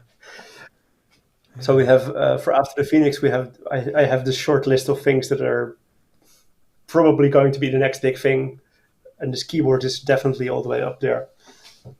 Yeah, but we've had Overstuur, which is another thing, which is sort of in between. It's not entirely finished. It's just a distortion. Yeah, no, the Overstuur was actually an experiment just to do research on distortions. Yeah. So there's also it's not a product at the moment. A thing that has not been done yet is a distortion where you can individually select the properties of distortion that you actually want. Then if you send this very clean sine wave into a distortion, you get another wave out of it. Like you get one bit gets clipped, and maybe the bottom side remains a sine wave. So there's all these individual properties on your wave that are changing. And I was trying to make an analog version of a distortion where you can individually mix and match the things you want to happen to your wave, and they're created as micro envelopes, so you can sort of dial in the ADSR on these tiny extra blips that are added to your waveform, and they can just fade them out and fade them in, or make them nonlinear, or do something else to it. So I have a design for some of that already on the shelf, but to figure out which things we actually like about the sound, we had an intern that made a big module with my top 5 favorite different topology distortions. So we could have just disable each of them, and plug in an oscilloscope and all the lab gear to figure out exactly why this distortion does this tiny bit that we humans think is pleasant for some reason. Yeah, no, that's a tricky one, I think. Yeah. Yeah, because you're trying to capture taste in some way. You're trying to catch a vibe, and that's difficult because we can make that up as well. We tell ourselves, we lie to ourselves about things that we like. Also, you know, because there are so many factors involved in what I don't know, what triggers enjoyment, what triggers that response. My ideal knob on any synthesizer would just be the amount of goosebumps. Yeah. So you can give sort of goosebumps and then go take turn about a bit and again, and then just and how it does it, I don't care, as long as it gives me reliable goosebumps every time it does that. Yeah, that's hard. So tell us about the color then, because I've always found that interesting. In our sea of black and silver, we have this is not rocket science going bah at you from your rack. In a delightful way. It's not an angry way or an annoying way. It's just for racing green. Yeah. The racing green with cyan details, but it's hard to see. I mean, they're beautifully done. I mean, as I said at the beginning, the modules don't come through as anything other than beautiful pieces of work, you know. So, but yeah, tell us about the color. The color itself, well, the origin for the thing, for the color? specific color. I don't know. What it was the... I think it's Sebastian's interpretation of my wedding suit. Oh, because before we talk about the colors, we have to talk about the patterns on there. That's maybe a more important bit, because we got married in a defunct church. So we got married in a church, but it wasn't actually religious. It's more of a club. Yeah, more. It's a club. In the weekends there are dance parties there. Very nice place, Ruigoord. But because of my audio-visual history, for the big party, I made all the projections were interactive visuals, just 5 video beamers across the entire upper side of the church, and they were based on a mathematical pattern. I think it's originated by Roger Penrose, who started it, and then from then a lot of other mathematicians worked on it. They're called infinitely irregular tilings, if that rings any bell. It's like if you have squares, you can tile them together, and you can see it's all squares. Well, you can move them a bit. It makes me laugh because I did exactly the same at my wedding, or our wedding rather. But I used Winamp and Milk Drop, and achieved the same the same idea. Well, you know, a little bit simpler, but no, that makes me laugh. But no, carry on, please. Carry on. Yeah.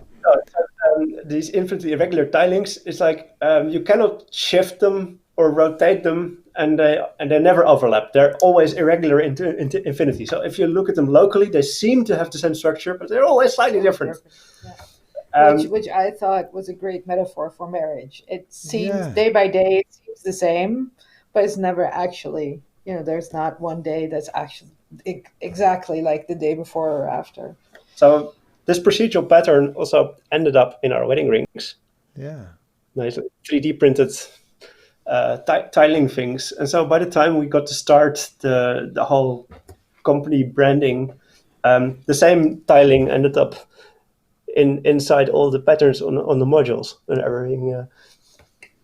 And then the color scheme for we are brightly colored in our everyday lives. You just see the green wall behind us. That's no coincidence. So this is actually the color scheme was selected by a friend as a toned down version of us.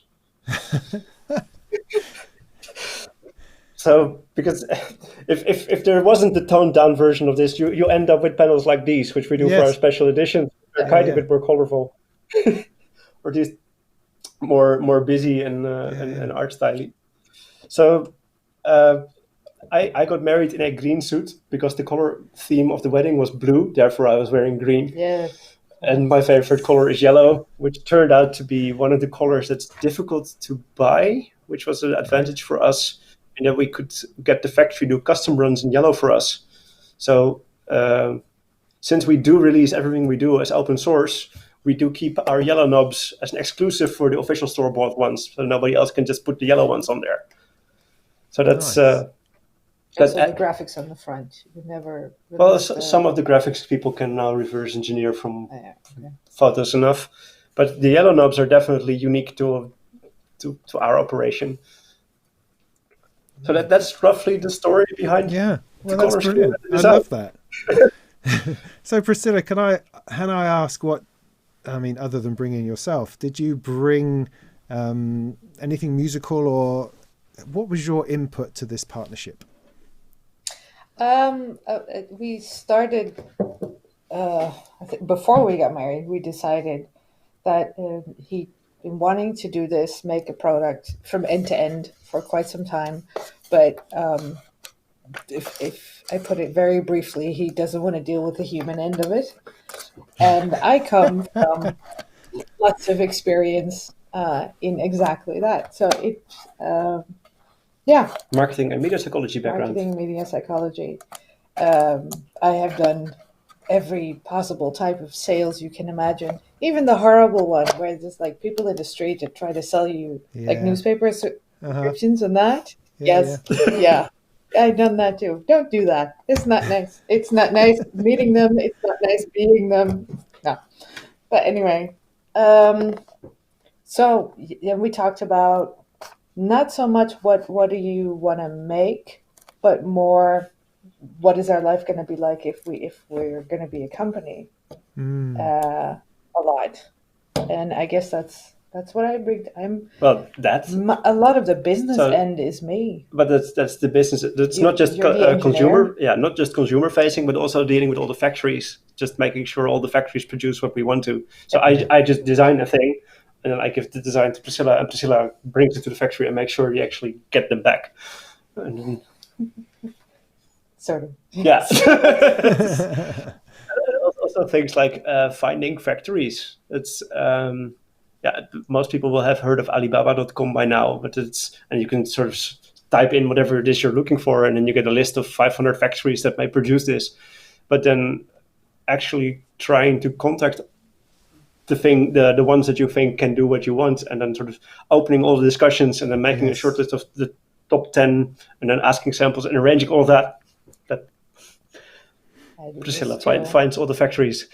I organize the trips to China, which we've done now 6 times, and most times we've brought other friends who are also either makers or artists in electronic design or electronic music.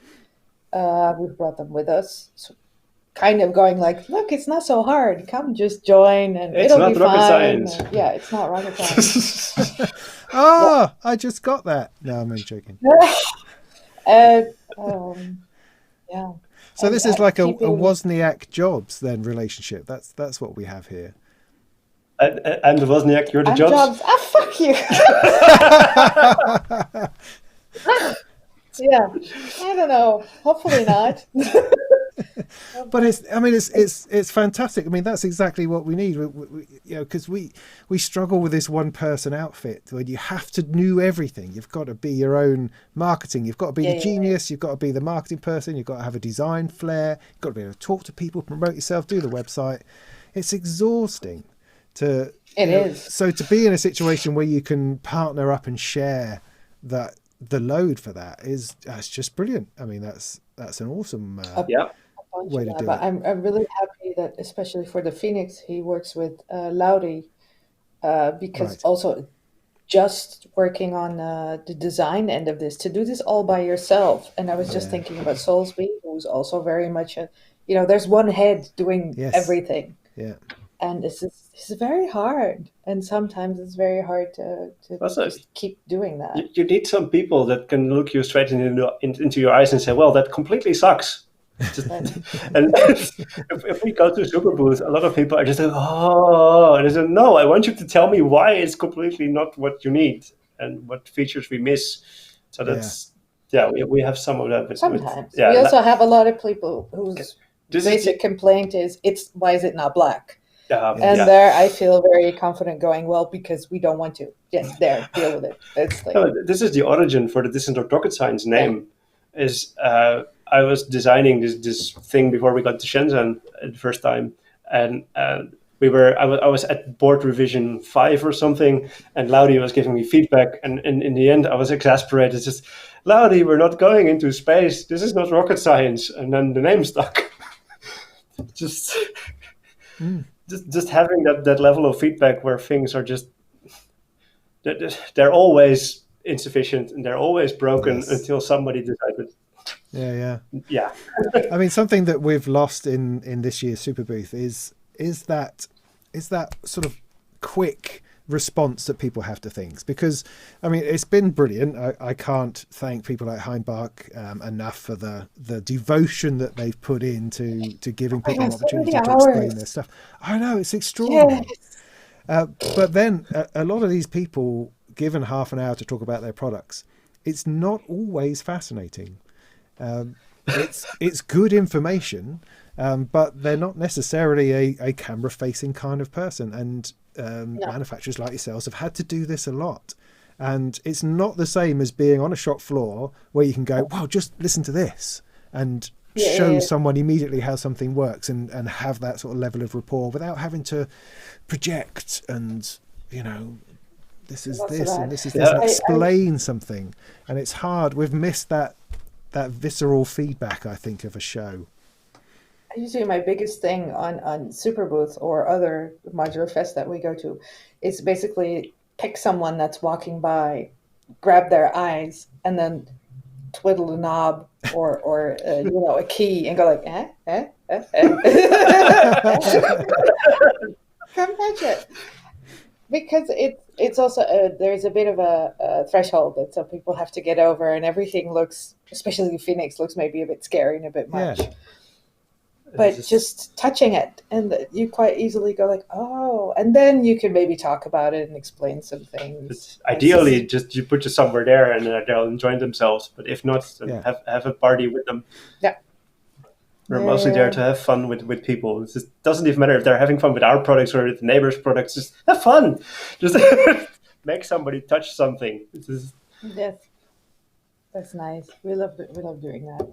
Yeah, and we're a bit bouncy and going out. I miss handing out stickers. When at Superbooth, multiple times a day, I just walk around everywhere handing people stickers and go like, you want to come? We're over there. Yeah, see you later. Come over there. Yeah. Stickers are good. You see, people respond to stickers. We're simple folk. We had a lovely Superbooth giveaway for this year, but next year. Of course, with manufacturing delays, we already had to have it ready months before. So now we have a box of 3,000 cable ties. Cable ties, with very nice Phoenix colored cable ties. Yeah. But what I also really miss about Superbooth for us, all these manufacturers, all these 1-man, 2-man, 2-women shops that are there. We don't often get to compare how we do things and if things work or not, or just like last year, Manu from Befaco came up to us and he was like opening a tiny box and look what I have. And he came to us with these beautifully anodized replacement rings from the jacks. I said, oh my God, I need to have this. So one year along, we found our own manufacturer and got all the rings anodized, and just but these tiny bits of interaction with I didn't even know this was an option to go for a factory that could anodize these things in beautiful colors for us, but now we know. Yeah. So everybody is just trying to sort of make it work as we go along.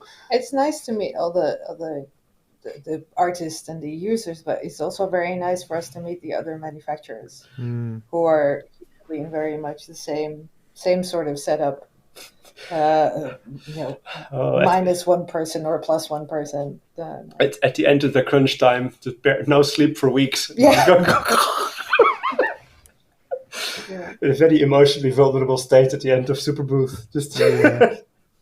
Oh, I can imagine. So do you, either of you, I mean, I know, in fact, that Priscilla, you recently put out a sample CD. I have one here. No, I don't. But do you have a musical output? Do you release or? I used to ages ago. I got stuck in making tools. Yeah, we haven't released. Well, the vocal pack is the first big collaboration that's a lot me, but the processing is then you. We have our yearly thing.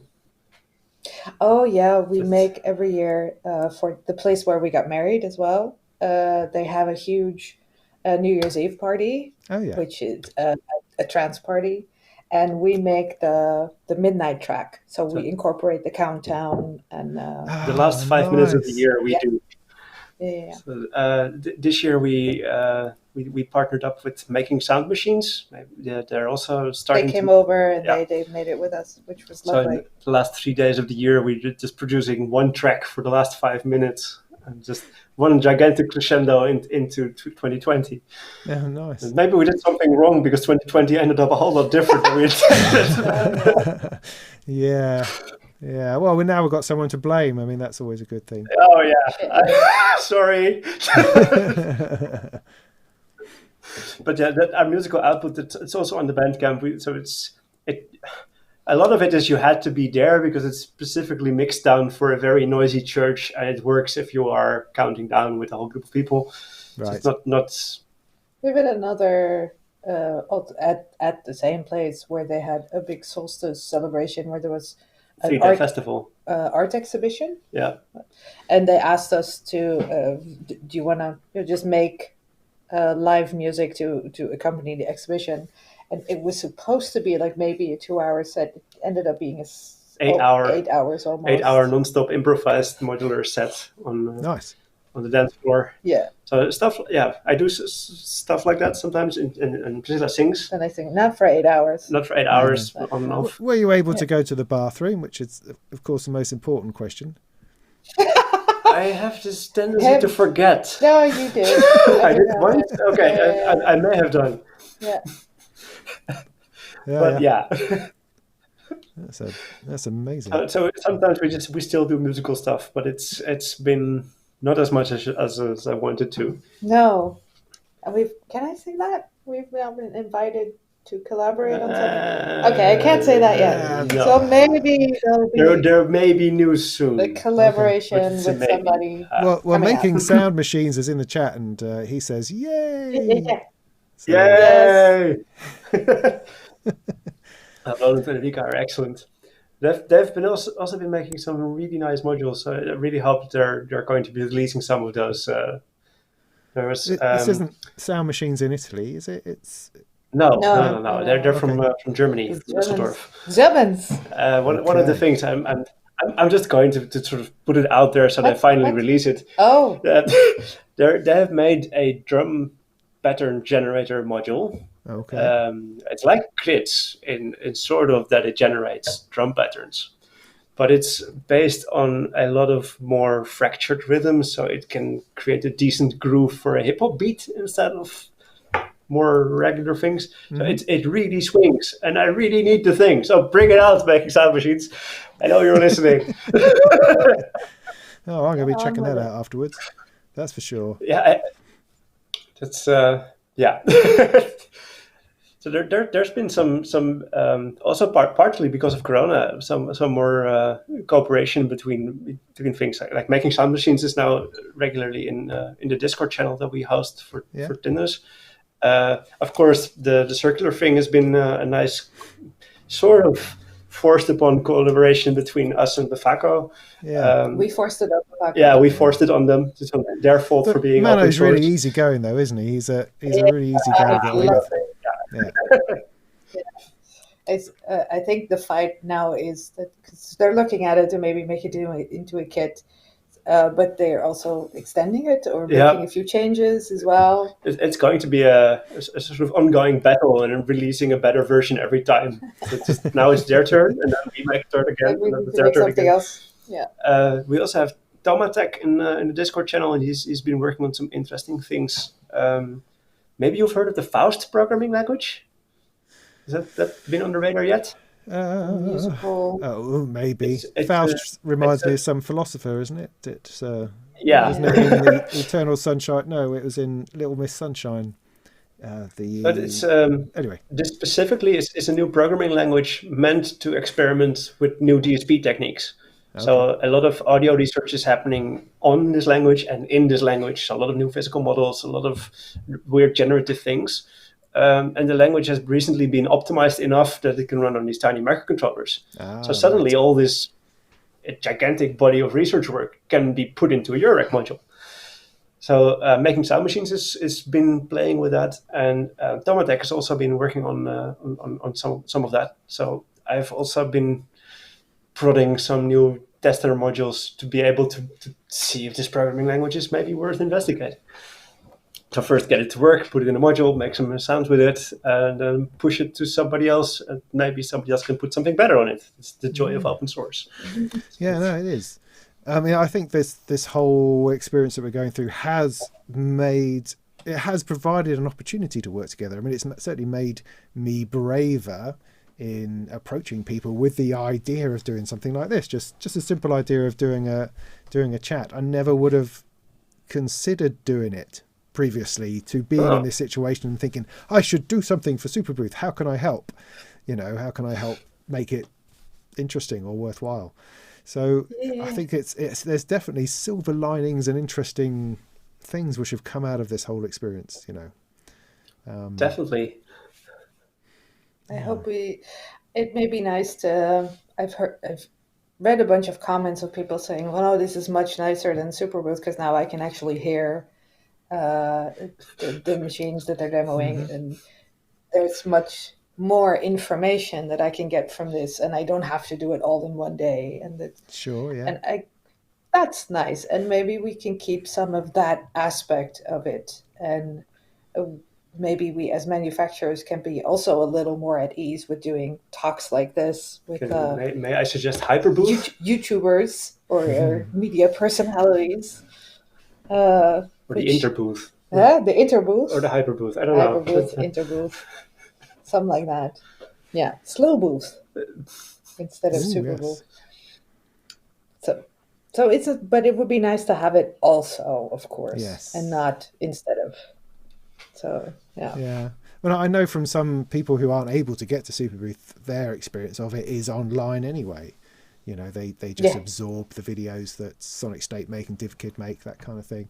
Although it's it's a different version of it. You have a certain amount of chaos, and you have the 5-minute demo, snappy, snappy, snappy. And we haven't had that so much.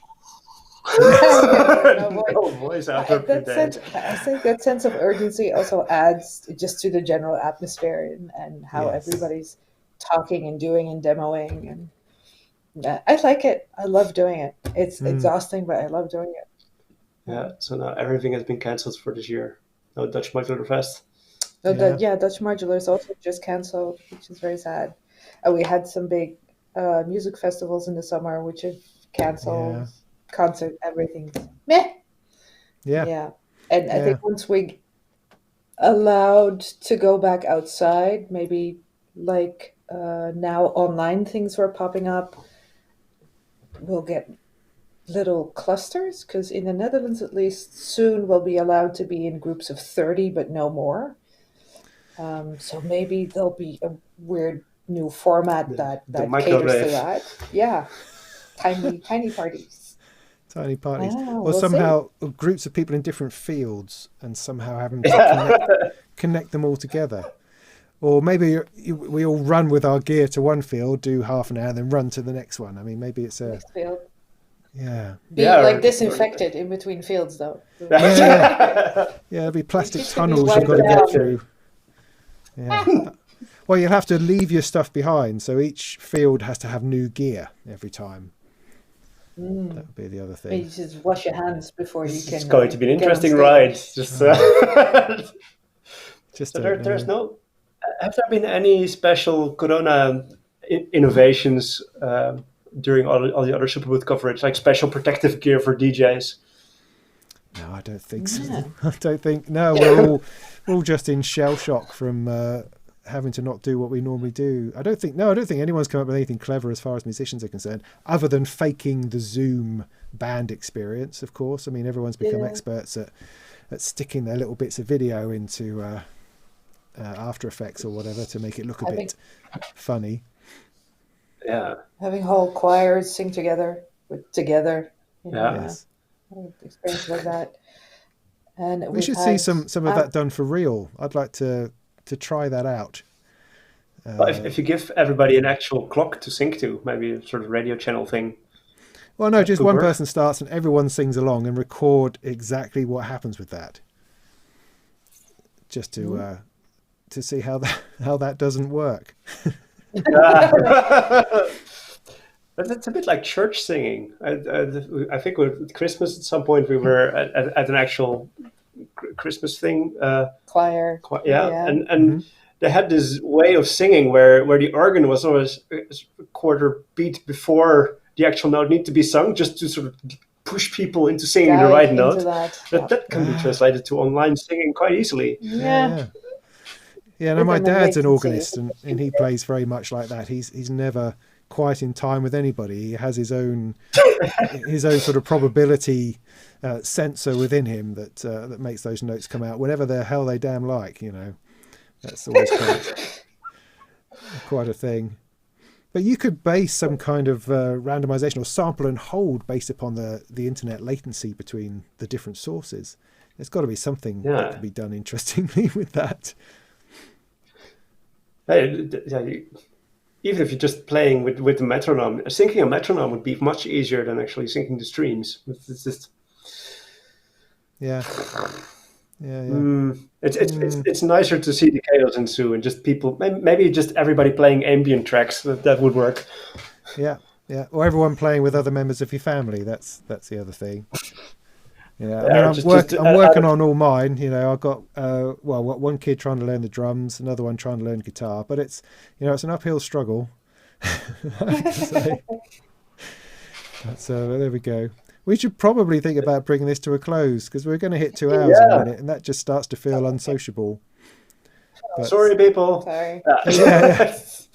No, but they're stuck with us. God bless them. I mean, if anyone has a burning question that you'd like to bring to the party, do throw it in there quickly, because otherwise we'll. Have you been checking the stream from time to time? Little bit, yeah. There is this tiny screen hidden. They're all fairly chilled, I have to say. Today, there's not a whole lot of. No shouting lunatics. All sitting back listening to you talk, which is nice. You talk so fast and so much. It's it's hard to even type something. I don't get a word in. Yeah, also just going through that a little bit. Making sounds machines. I see them here. I'll fill this intermezzo with the camera worm. Yeah, Nice. The camera worm. They're saying they're working on it. Making sounds. They're working on it. Excellent. But you requested it will be a quadruple kick-all at some point. Quadruple kick-all? I think they mean us or they mean them. I don't know. I just did. If they're willing to send the firmware, I'm willing to make the board. It's getting a bit wide, though. I had to think about, squeezing it in there. Well, this is of course way wider than 2 kickholes, so I can make it smaller again. It just wasn't really the intention originally. There's lots of rumblings I'm hearing there about the general feelability of Eurorack and its size and its ability. You know, it's just on that edge where it could be too small. It is too small in some situations, but it's you know, so you kind of need bigger modules just so you can have the space to put your fingers in these things. We have this golden rule of allowing 30 millimeters between potentiometer centers. For there you go again. Finger around. Yeah. You see, you've thought through flipping everything. I mean, I have to say that one thing that struck me about a conversation is how you effortlessly blend engineering and art, and you know, deep thinking and creativity. It's really remarkable. You know how it flows through your stuff. I think it's totally magical. That's only because the science goes over my head. You know, it becomes magic. It's about the science. I just make things work. Yeah. I don't know why. It's an engineer. It just works. But a whole bunch of the technology. When I was teaching, I used to tell my students this, and I still sometimes bore other people with it. But technology is meant to make the impossible things possible, and then once it's possible, it's supposed to make things easy. And with the whole not rocket science, like SMD technology is literally rocket science in the 60s. But by now, it's sort of should be easy. So that's then we get to the second stage of this thing, that once you make the technology trivial, you can start thinking about art, because then how you make it work is no longer a problem. So you can give it any shape you want. Yes. So a lot of doing all these things is making the script so I don't have to think about any technology, and then I can try and think about making it pretty or desirable. Nice. Or nice. That's good. That's good. I like that. I mean, that's you know, I mean, I think when you look at Eurorack back in the 15, 20 years ago, it was very functional. It was very much about function. It was about, I mean, bless him, it was not an artistic designer. He was an engineer who wanted to solve a problem and create a particular thing. And it's taken time for that to come through. Yeah.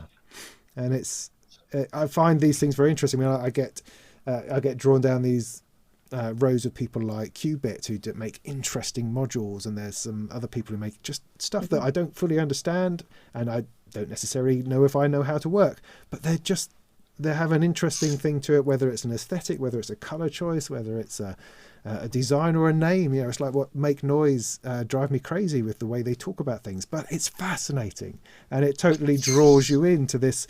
They're talking about some other world. But it's great that we're at the point where that can happen, you know, because as you say, we have a friend of ours, Paul Toss from Error, who Error Instruments, who makes Eurorack, but also like standalone boxes that just make noise. But it's a very art and a super creative way of doing things, which is completely different from how we do things. Yeah. But because it comes from the same sort of passion and must create, you know, we love this guy, and we've been to China with him. And then after we went to China with him, he went more and more by himself. But we got him addicted. Even though the things we produce are very, very different, something behind it is very much the same. Yeah. And I think there's a lot of that in the Eurorack environment. And I also have to mention Piet-Jan, and of course Piet-Jan Blauw. It's bluezone.nl. A nice guy. He's the guy that originally introduced us to Synton, because he used to make the he also made the headsets. Yeah, he made all the headsets. Of course. The one that were in pictures. He's the artist that used to make all the booths for Synton back in the day, and we met him first, and through him we met Synton, and then things exploded. But he taught me how you work on a thing. Like, you have a prototype, it's a bunch of wires and a board, but at some point there's this magic switch almost where it becomes a thing, and the level of thingness means that you can't really work on it anymore without making it into another thing. So it's already become so much of its own identity that it feels weird to work on it anymore. But It's also like an indication of it's done now. Yeah. If I change anything, it becomes something else. Then then you're sort of where it's done. But he's not so much. He doesn't manufacture instruments. Where he manufactures his own instruments that he performs with. Yeah, for single not to sell to other people, but just for himself. He's a performance artist. And he's been doing that for, 50 years. He's 75 now or something. And he discovered a certain type of trance music 3-4 at age 70, years ago. At age 70, he discovered psytrance, and now he's performing on psytrance festivals. Yes. That gave me a whole new mental model of what it can be like to be old. And I'm so happy that you can be old in this new musical genre. Yeah. Yeah. Old and psytrance. And he makes beautiful installations that he interacts with, plays with, but he's also it's theater, it's a performance. So he has this fantastic almost like art that he wears that's full of feathers and stuff that he makes himself. He's like, I call him the material master. He's leather workers, jewelry, leather, electronics, everything. Yeah. He builds everything himself. And he had a little bit of a problem with especially the SMD type of electronics. USB connectors and modern electronics. So by the time I met him, he was kind of depressed because he couldn't keep up with modern technology anymore. So we helped him develop the inside of his instrument so he could make his controllers Ableton compatible and everything. And now he's doing it. Yeah, and now he's doing it himself. And every now and again he comes here and goes like, it doesn't work. I don't know why. Yeah. So in return for teaching him how to make modern insights, he taught us a lot about how to make products and how to reach things. So that's chief thing is nice cooperation. Working with people is important. Yeah, well, that's lovely. Maybe we should wind it up there on that on that note of on that note. I don't know, global hugging. Let's have a bit of hug. Yes. Shout out to all the peeps in there. Everyone in lockdown. So, yeah, it's been a total pleasure talking to you. That's been a lovely way to spend an evening. I hope that people in the chat have had a nice time, and people viewing this afterwards can get something out of it. But I don't really care. Ultimately, I've had a lovely time. So that's been great. Well, I mean, I wish you all the best with your new things and your old things that you're regenerating and new things that you're pulling out that you go at. I'm looking forward to seeing what pops along next, what replaces the edge cutter, or what that turns into. That's going to be fascinating. Yeah. And hopefully, we're all very curious. Yeah, and hopefully next year will be an opportunity for touching gear and hugs and beers and things like that. That would be something worth looking forward to, I think. Yes. Yeah. Post Corona goodness. Eyebrow action. Eyebrow, Come touch it. Awesome. Right. Well, I better just remind people that. That's kind of it as far as Superbooth Molten Chats go. However, it seems to be something which is going to continue this Sunday. I've achieved permission for this Sunday evening to do just myself, just so we can get together as me and my audience to talk about how it's gone and how it went, what people liked, what they didn't like, just to decompress a bit, feedback, and I can ask myself stupid questions for a little while. So that'll be nice. That's Sunday night, about 8:00. So good old fashioned Molten live thing. So I'm going to do that. Are you going to have a split screen too? Yeah, maybe. Yourself. Yeah, maybe I could pre-record bits and keep playing them back every now and again. Yeah, I don't know. But so that's Sunday. Everyone's welcome to come along to that. But I do have another Molten Chat already lined up in a couple of weeks with Tim Exile from Endless. So it does look like this is going to continue because I've had people are asking a little bit, and that's really nice. So yeah, I think probably every couple of weeks, maybe I'll do something. Depending, we'll see. Don't know. Otherwise, that'll do you, I think. So we'll let you go. Yeah. Have a good evening. Thanks very much for having us and doing this for us and for others as well. It really helps people who are maybe not that used to being with their heads on screens everywhere. So thank you. Yeah, cool. All right, cheerio, everyone.